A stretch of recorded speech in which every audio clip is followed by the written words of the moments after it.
ગુરુના શબ્દની પહેલા જરૂર છે અને આ શબ્દ છે એને સુરતા દ્વારા સાધવામાં આવે છે, સાધક દ્વારા.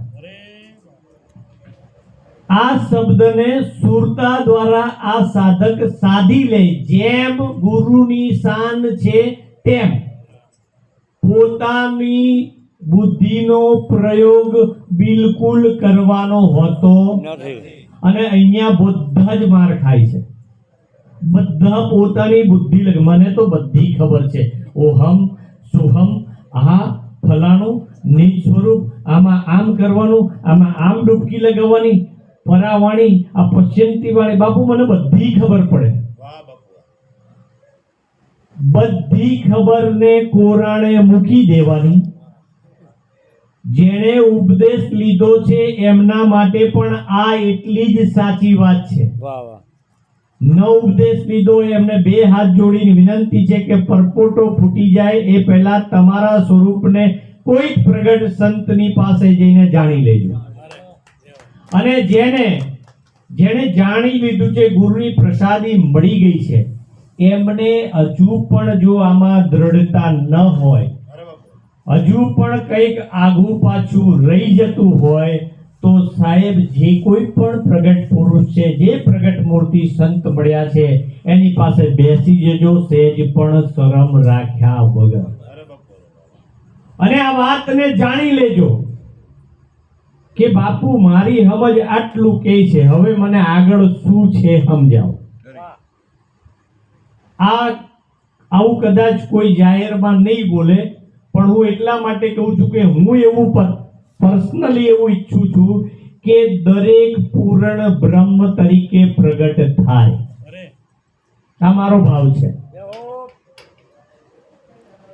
આના માટે વિવેક એ જ કરવાનો છે કે જ્યારે પ્રશ્ન કરીએ છીએ ગુરુને, ત્યારે પૂર્ણ ભાવથી, શરણાગત ભાવથી આ પ્રશ્ન કરવો. જે શરણાગત ભાવથી પ્રશ્ન કરશે એ તરત જ મુદ્દામાલ લઈ લેશે અને ઉતરી પણ જશે. શરણાગત ભાવ હશે તો. હવે અહીંયા સમજ આપણી કેટલે છે એ પહેલા ચોખવટ કરવી પડશે કે બાપુ મને આટલું સમજાયું છે, તો એનાથી આગળ ગુરુ મહારાજ તમને એ વાત સમજાવશે. જે પણ વાત છે, હમણાં વાત થઈ એમ શબ્દ અને સુરતાનો મેળ છે. શબ્દ અને સુરતા આ બે એકરૂપ થઈ જાય એટલે ત્યારે શબ્દ અને સુરતા બે રહેતા એ એકરૂપ થઈ જાય. હવે આ શબ્દની સાને આ વાત સમજાઈ ગુરુ મહારાજે.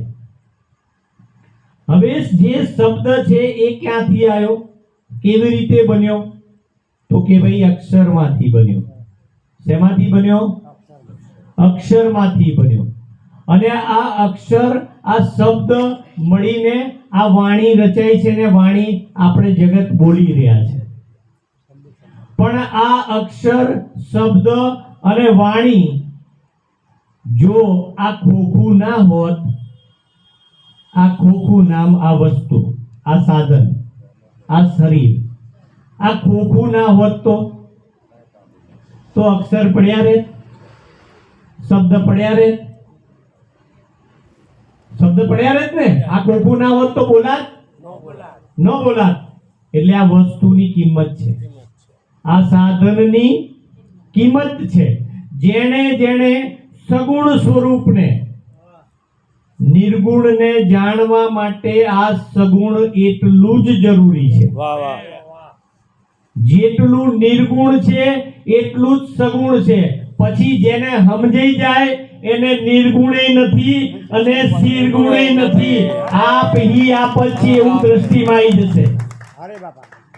કેમ કે એની દ્રષ્ટિ સગુણ અને નિર્ગુણ થી પર જે એક જ તત્વ બોલી રહ્યું છે એની અંદર સ્થિર થઈ જશે.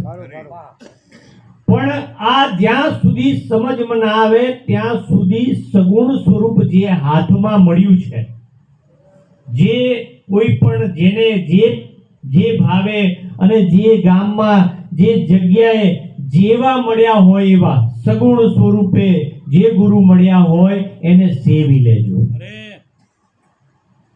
અખિલ બ્રહ્માંડનો સ્વામી છે, મારો પૂરણ પરમાત્મા છે, મારો તારણહાર છે.